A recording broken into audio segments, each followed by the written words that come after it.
is good, YouTube? Quinn Wade Basketball Analysis coming to you with a quick video. I wanted to let you guys know I got some new merchandise available, not just t-shirt anymore. I got different type of t-shirt, different type of shirts and logos that you can purchase on my spread shirt, and also hoodies now. We have expanded and added more to the channel and more merchandise for the brand. Thanks for supporting. It will be in the description and the links will be in the comment section below. Thanks for helping me and supporting the movement. Quinn Wade Basketball Analysis. I'm going to check out the video. What's good, YouTube? Quinn Wade Basketball Analysis coming to y'all with a quick video. Today we're going to talk about the Toronto Raptors, a team that has been the #1 team in the NBA. Right now, only losing one game. In the game that they did lose, they did not have Kawhi Leonard that game, which is actually a little shocking compared to the fact that they actually been blowing out and winning games without Kawhi Leonard, and that's something that's surprising too. And the fact that if you look at their numbers, they're 7th in points per game with 117. They're 9th in rebounds with 46.8. They're 7th with 25.3 assists. And they also have a top 10 defense, allowing only 107 points per game. They have a balance of a great offense. They have a balance of a great defense, something that they did last year. And on top of that, you gotta put it in the back of your mind that they have the perimeter defenders with Danny Green, OG, obviously Kawhi Leonard, and then they have the inside with Pascal Siakam, and obviously Jonas and Serge. And Serge is a great rim protector. He's starting to be a little rejuvenated. He's starting to look a lot like he cares a lot more. He wants to be a great player. He wants to make an impact. I feel like he lost his spirit. I feel like he was just playing just to make a living off in the NBA. He just, even if you look at the playoffs, he was just so bad. And it wasn't one game, it was a whole series. He didn't look like himself, and I thought that the Raptors would get rid of him because of the playoffs that he had. And at the end of the day, they stuck by him. And now it's starting to pay dividends for them because he has shown that he has heart. He cares again. He's playing harder on defense. He's trying to figure out ways to make an impact offensively. And he found this stroke again.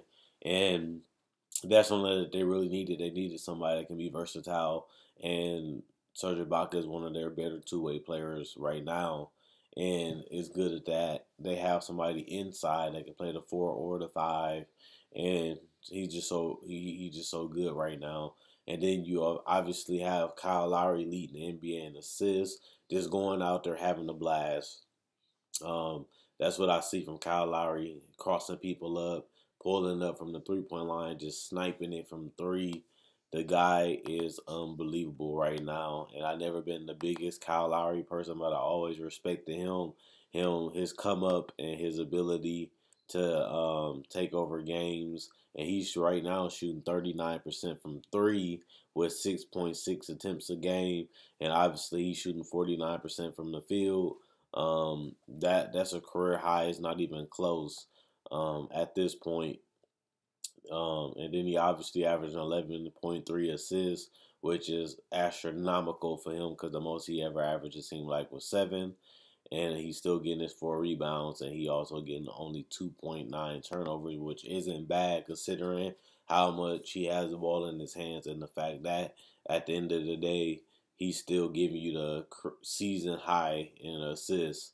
Nobody's even close for challenging him for the assist record at this point. That's how well he's playing, that he doesn't even have any competition for the assist record. So at the end of the day, this Toronto team looks like they care.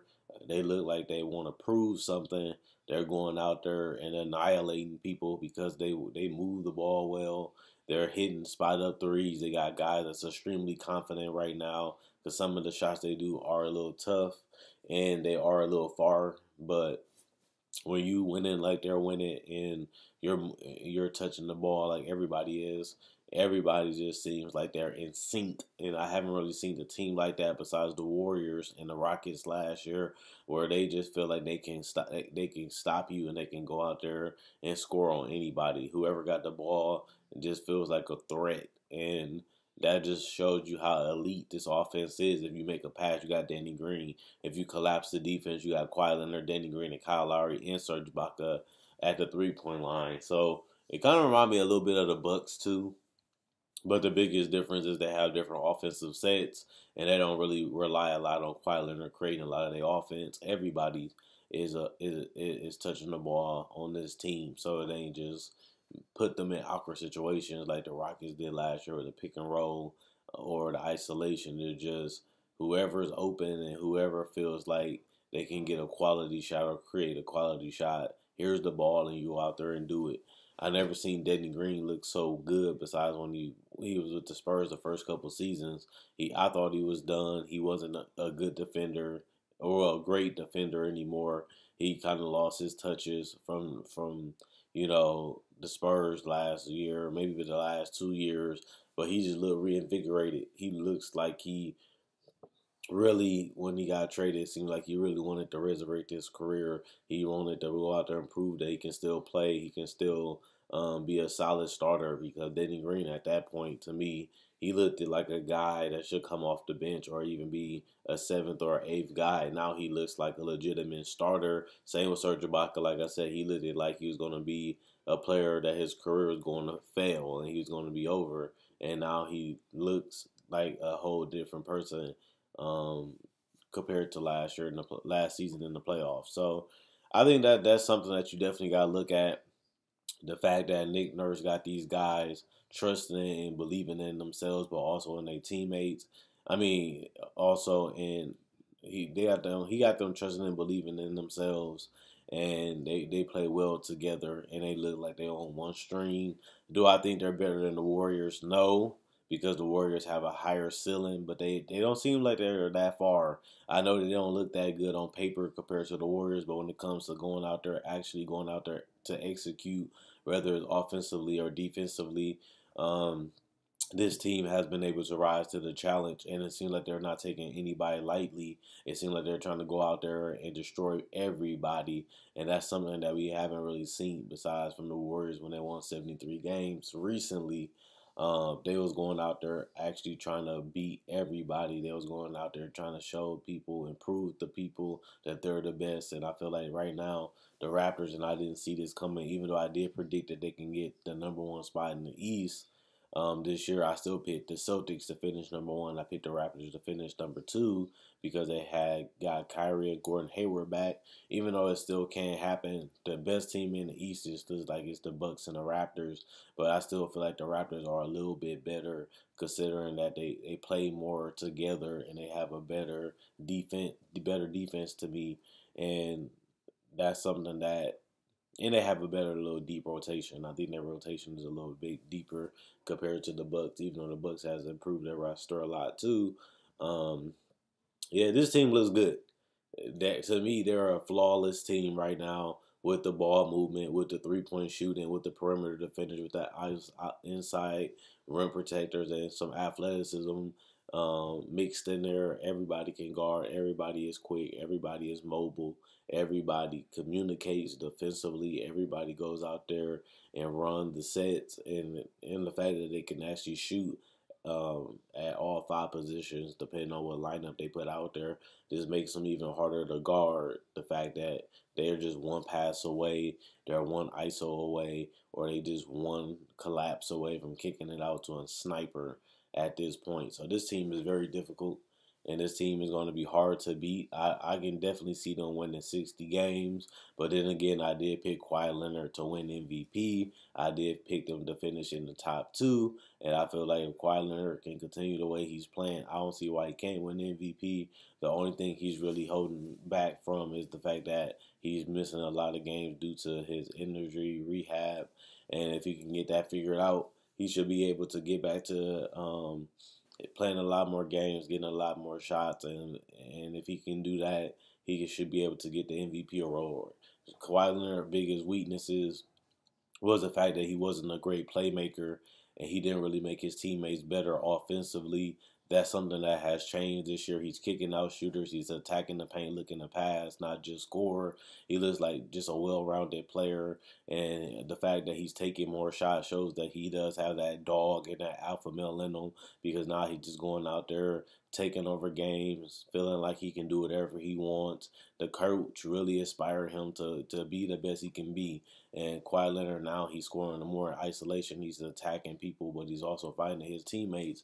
And he's also picking his spots when to take over, picking his spots when to score, while still allowing his teammates to shine. And you don't really see too many players doing that nowadays. So Kawhi Leonard looks amazing. The defense look amazing. The ball movement looks amazing. The 3 points look amazing. And just the fact that they're a tough team to score on, but they move in together, and they all on a string, and they communicate very well defensively. So I don't really have nothing to complain about. I don't really see anything that they really have to change or get better at. It's just about maintaining what they're already establishing right now and being able to continue to do this for the rest of the season and hopefully avoid as many injuries as they can, as that they're the best team. Even when people miss games, even when teams are letting them go, they still going out there and annihilating these teams. So that just show you how well they're playing together, and together they are. And I gotta give them credit for that. So let me know what you guys think. Do you think this team can make it to the Eastern Conference Finals? Do you think this team just getting off to a hot start, they'll cool off? Or do you think that they can build upon that 59 games that they won last year and win even more? And do you think Kawhi Leonard should be in the MVP conversation? Or do you think he's out of it because the simple fact that he's going to miss a lot of games because he's not going to play a lot of back-to-backs? But he has looked dominant. He has looked confident. He looks amazing.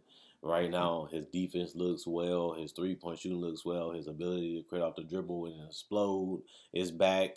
And the fact that he now feels like he can take as many shots as he wants because he got the green light, just give him another aggression and another reason that he might want to stay in Toronto, because they do use him like a number one option. They do use him like a franchise player. And now they're starting to run a lot of their offense through Kawhi Leonard, and we haven't really seen that in his whole career, and we haven't really seen him this aggressive taking that many shots. But Nick Nurse has encouraged him to do it, and that has brought out another side of Kawhi Leonard that we haven't seen so far. And he's still efficient from passing to scoring from three or from the field. He still is one of the more efficient players, like he always been. He's just more aggressive, and that's something that I couldn't say about him in San Antonio, but that's something that's reality right now in Toronto. So let me know what you guys think. Is they the best team in the East? Is it just a fluke? Will they come back down to earth, or will they continue to dominate like they did the last couple of seasons in the East? And do you think this team can make a playoff run? Can they get to the finals? Can they beat a Boston? Can they beat a Philly? Can they beat a Milwaukee team to get all the way to the finals? Can they compete with the Warriors with this current roster? Do they have enough talent? And can they look like they match up well against the Warriors, but can they outscore the Warriors for 4 straight games? For 4 games to win the championship? That's something I don't see right now. But I'm starting to say, hey, the Raptors are the best team in the East, and I can definitely see them getting at least 2 to 3 games off the Warriors and forcing the game 7 if they can continue to play this type of game in the playoffs, not just regular season. And that's something they haven't been able to do, is play together in the off season. And that's the main thing. I figured that they'd be a great team in the regular season, and they have been so far. But at the same time, I'm still a little curious of how they're gonna play in the playoffs, because Kyle Lowry has never really played well in the playoffs, and that's a concern because he's playing so well right now. But can he do it in the big stage? That's the question. Kawhi Leonard has already done it.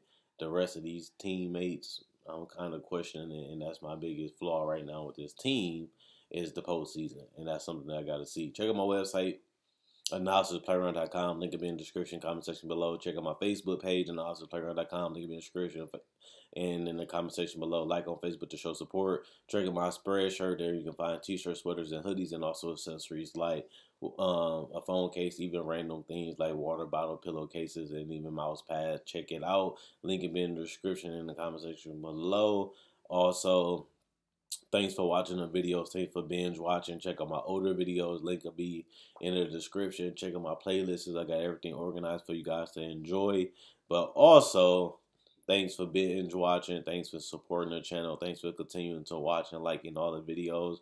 And I love making these videos. That's why I continue to go, because y'all love watching them and I love making them. And that's why I continue to go. Quinn Wade Basketball Now says I'm gone. Let me know what you guys think about the Toronto Raptors.